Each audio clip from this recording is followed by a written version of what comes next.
ভাই ভাই আপনার সাহস নেই, এমনটি বললেন সাধারণ শিক্ষার্থীরা। বিপাকে পড়ে গেলেন সমন্বয়ক হাসনাত। কথায় আছে লেবু বেশি চিপলে তিতা হয়ে যায়, আর অতিরঞ্জিত কোনো কিছুতে ঝামেলা পাকায়। সুতরাং আমাদের এই লড়াই দীর্ঘ। আমরা তো এক দফায় শুধুমাত্র শেখ হাসিনার পতনে দিতে পারতাম। সব সালারা বাটপার, আর কারোর পরে আমরা ভরসা করতে চাচ্ছি না। আমরা শুধু গাছটা কাটতে পেরেছি, কিন্তু সেই শিকড় এখনো উৎপাদ করতে পারেনি। সেই লড়াই আমাদেরকে চালিয়ে যেতে হবে। সেই শিক্ষা আমাদেরকে মাওলানা ভাসানী দিয়েছেন। সেই বৈষম্য বিরোধী ছাত্র আন্দোলনের নেতাদের মধ্যে কি অনৈক্য সৃষ্টি হয়েছে? দূরত্ব বাড়ছে কি অন্তর্বর্তী সরকারের সঙ্গে? অন্তর্বর্তী সরকার যতটা বিপ্লবী চেতনার হওয়ার কথা ছিল তা না হয়ে আমলাতান্ত্রিক সরকারে পরিণত হচ্ছে বলে মনে করেন বৈষম্য বিরোধী ছাত্র আন্দোলনের আহ্বায়ক। ছাত্রদের সাথে মশকরা হচ্ছে। 3 মাস পরে এসে আমাদের ছাত্রদেরকে রাস্তায় নামতে হচ্ছে। চাপটা এটা মাথায় নিয়ে খেলতে হয়, তাই না? তো বিষয়টা হচ্ছে এই মুহূর্তে ডক্টর মোহাম্মদ ইউনূসের অন্তর্বর্তী সরকারের সাথে সমন্বয়কদের একটা দূরত্ব। সবাই ভালো এবং সুস্থ আছেন, স্বাগত জানাচ্ছি আমাদের আরেকটি নতুন ভিডিওতে। সুপ্রিয় দর্শক মণ্ডলী, ভিডিওর থাম্বনেল টাইটেল ও ভিডিওর কিছু অংশবিশেষ দেখে আপনারা ইতিমধ্যে বুঝতে পারছেন যে আজকের ভিডিওটি কতটা গুরুত্বপূর্ণ। ভিডিওর অংশবিশেষগুলো দেখে আপনারা রীতিমতো অবাক হয়েছেন। সুপ্রিয় দর্শক, সেই অংশবিশেষগুলোর বিস্তারিত আলোচনা দেখলে আপনারা আরও বেশি অবাক হতে বাধ্য হবেন। আসুন আমরা সেই বিস্তারিত আলোচনাটা দেখে আসি। আপনাদের প্রতি বিশেষ অনুরোধ জানাচ্ছি সম্পূর্ণ ভিডিওটি দেখার জন্য। সম্পূর্ণ ভিডিওটি দেখলে আপনারা বুঝতে পারবেন যে রাজনীতির মোড়টি কোন দিকে যাচ্ছে এবং বাংলাদেশ আবার কোন দল ক্ষমতায় আসতে যাচ্ছে, এই বিষয়টি আপনারা বুঝতে পারবেন। আসুন আমরা সেই বিস্তারিত আলোচনা সম্পূর্ণ ধৈর্য সহকারে ভিডিওটা দেখে আসি। আছে লেবু বেশি চিপলে তিতা হয়ে যায়, আর অতিরঞ্জিত কোনো কিছুতে ঝামেলা পাকায়। বৈষম্য বিরোধী ছাত্র আন্দোলনের নেতাদের আজকের যে বিভাজন, বিভিন্ন ইস্যুতে আলাদা অবস্থান, সকল কিছুর মূলে হচ্ছে সমন্বয়কদের সমন্বয়হীনতা। আমার কাছে এটাই মনে হয়েছে। নয়তো এই যে আত্মত্যাগ, এতত্যাগ, তিতিক্ষা, সকল কিছুর পরে নানান কারণে তাদের মধ্যে বিভাজন তৈরি হয়ে গেছে। আর আজকে যেই ঘোষণা তারা দিয়েছে, এই ঘোষণা থেকে আমি জানি না মানে সামনে আসলে কি অপেক্ষা করছে বাংলাদেশের জন্য। তবে বৈষম্য বিরোধী ছাত্র আন্দোলনের নেতারা মনে করছেন যে না, এই মুহূর্তে এই সিদ্ধান্তটা জরুরি। দেশের চলমান পরিস্থিতি পর্যালোচনা, আসন্ন কর্মসূচির রূপরেখা নির্ধারণ এবং কেন্দ্রীয় ও স্থানীয় সংগঠকদের মধ্যে সমন্বয় বৃদ্ধির লক্ষ্যে কেন্দ্রীয় সমন্বয়কদের নিয়ে সভা ডেকেছে বৈষম্য বিরোধী ছাত্র আন্দোলন। এটা পলিটিক্যাল মুভমেন্টের মতনই সারা বাংলাদেশে আওয়ামী লীগ যেমন সভা করে, বিএনপি যেমন সভা করে, জামাত ইসলাম যেমন সভা করে, আজকে বৈষম্য বিরোধী ছাত্র আন্দোলনের সারা বাংলাদেশে ছড়িয়ে থাকা সম্ভবত যারা কেন্দ্রীয় সমন্বয়ক আছেন তাদেরকে নিয়ে বিশেষ এই জরুরি বৈঠক। বিকাল 3:30টায় সংগঠনটির কেন্দ্রীয় কার্যালয়ে আপনার এই সভা অনুষ্ঠিত হবে। এটার মেইন কারণ হচ্ছে উত্তরবঙ্গ থেকে যে উত্তরবঙ্গ ব্লকেট কর্মসূচি আসছে, জগন্নাথের পোলাপাইন যেমন বলতেছে সব সালারা বাটপার, আর্মি হবে ঠিকাদার, 7 কলেজের তারা আলাদা হয়ে গেছে, অনেক ধরনের দাবি দাওয়া তৈরি হয়ে গেছে।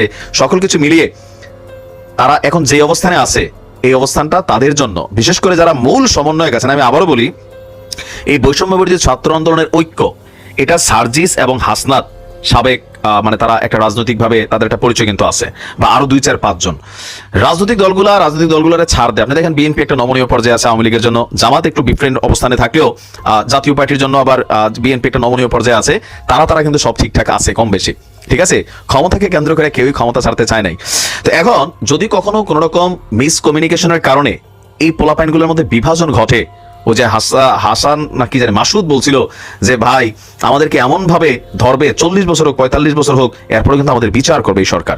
আর সবাই তো দেশ ছেড়ে যাওয়ার সুযোগও পাবে না। আওয়ামী লীগের সবাই দেশ ছেড়ে যেতে পারতেছে, এখনো ছাত্রলীগের নেতাকর্মী কেউ দেখলে পরীক্ষা দিতে যাচ্ছে, সেখানে তার পিটাইয়া রক্তাক্ত করা হচ্ছে, একজন আইনজীবী তারও মারা হচ্ছে, এগুলো কিন্তু ঘটতেছে। তো এগুলো বাংলাদেশে রিপিটেড হবে। অনেকে ভাবছিল ডক্টর ইউনূসের সরকার আসার পরে হয়তো এগুলো হবে না, কিন্তু এগুলো হচ্ছে, পরিমাণ কম আর বেশি। যাই হোক, গতকালকে সংগঠনটির মুখ্য সংগঠক আব্দুল হান্নান মাসুদ স্বাক্ষরিত এক নোটিশে এই সভা আহ্বান করা হয়েছে। সভায় চলমান পরিস্থিতি পর্যালোচনা, আসন্ন কর্মসূচির রূপরেখা নির্ধারণ, কেন্দ্রীয় এবং স্থানীয় সংগঠকদের মধ্যে সমন্বয় বৃদ্ধি কিভাবে করা যায় এ নিয়ে আলোচনা হবে। টোটাল 158 জন কেন্দ্রীয় সমন্বয়ককে যথাসময়ে উপস্থিত থাকার জন্য বলা হয়েছে।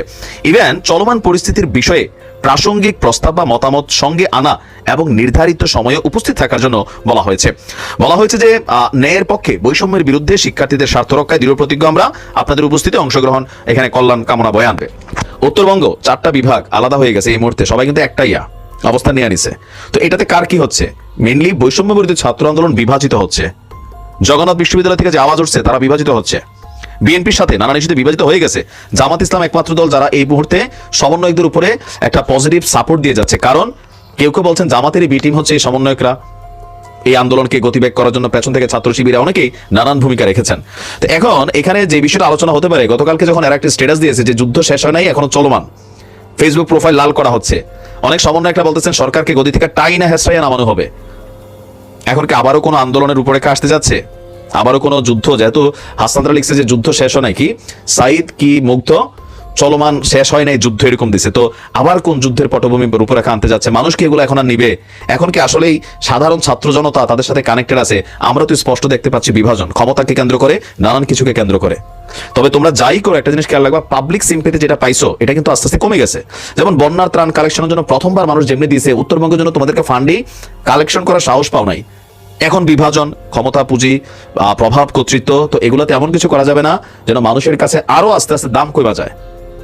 বাট অনেকটা কমে যাচ্ছে, পাবলিকের কিন্তু আসলে কমে যাচ্ছে। শুধু একটাই ইস্যুতে এখনো সবাই একত্রিত, সেটা হচ্ছে শেখ হাসিনা আসবে শুনলে সব একসাথে হচ্ছে। কারণ কি, শেখ হাসিনা শিকারী, স্বীকার করবে, এটা সবাই জানে। সেই জন্য তিনি যেন দেশে ঢুকতে না পারেন, এটার জন্য সব দলগুলো একমত। কিন্তু বাকি ইস্যুগুলোতে আপনি দেখেন বিভাজন আর বিভাজন। তো যাই করুক, একটু মুরব্বীদের পরামর্শ নিয়ে করা উচিত আমার মনে হয় আর কি, যে নয়তো পরিস্থিতি আউট অফ কন্ট্রোলে চলে যাবে। ভালো থাকুন।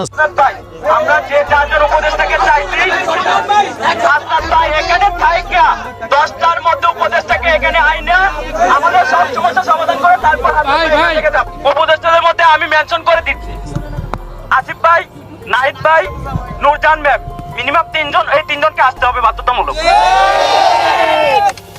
আর যদি বিশেষ করে আছে সমাজসেবা অধিদপ্তরের, সমাজ কল্যাণ মন্ত্রণালয়ের যে উপদেষ্টা আছে তার মানে মুর্শিদ, ওনাকে আসতে হবে এখানে।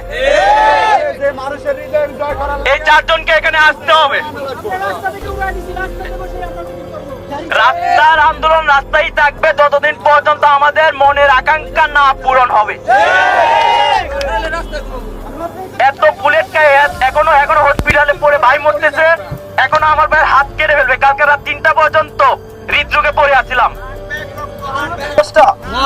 আমি তো ভাই, তাহলে আপনি যে মাঠের, আমিও সেই মাঠের, তাইলে কি তাহলে আপনার যে দাবিটা ভাই, তাইলে হ্যাঁ সেটাই, তাইলে ভাই আমি তো এই কারণে এখানে আসছি।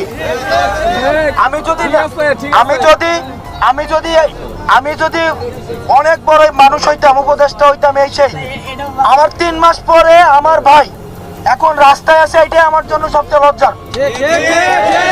এখন আমি তো এসে আপনাকে বলি না ভাই আপনি চলে আসেন, বলছি। দর্শক, প্রথমত তারা সমন্বয়ক ছিলেন এবং তারপর উপদেষ্টা হলেন নাহিদ এবং আসিফ। তাকে এরকম অপমান করে, জগন্নাথ বিশ্ববিদ্যালয়তে এরকম অপমান করে অপদস্থ করলেন, এই ব্যাপারটাতে কি ইঙ্গিত দিচ্ছে? তারা আওয়ামী লীগের কি দোসর হয়ে গেছেন, নাকি আসলে শিক্ষার্থীরা 2 ভাগ হতে যাচ্ছে? এটা যেন প্রশ্ন এখন জনসাধারণের, এবং তারা চিন্তা করছেন যে আসলে আওয়ামী লীগ এবার কি নতুন কোনো মাস্টারমাইন্ড বা নতুন কোনো খেলা খেলছেন, নাকি তার এই দোসরদেরকে দিয়ে নতুন করে ক্যাম্পাসটাকে একটা খারাপ পরিস্থিতি তৈরি। অবশ্যই সম্পূর্ণ ভিডিওটি দেখেছেন, এতক্ষণ পর্যন্ত ধৈর্য সহকারে সম্পূর্ণ ভিডিওটা দেখার জন্য আপনাকে অসংখ্য ধন্যবাদ।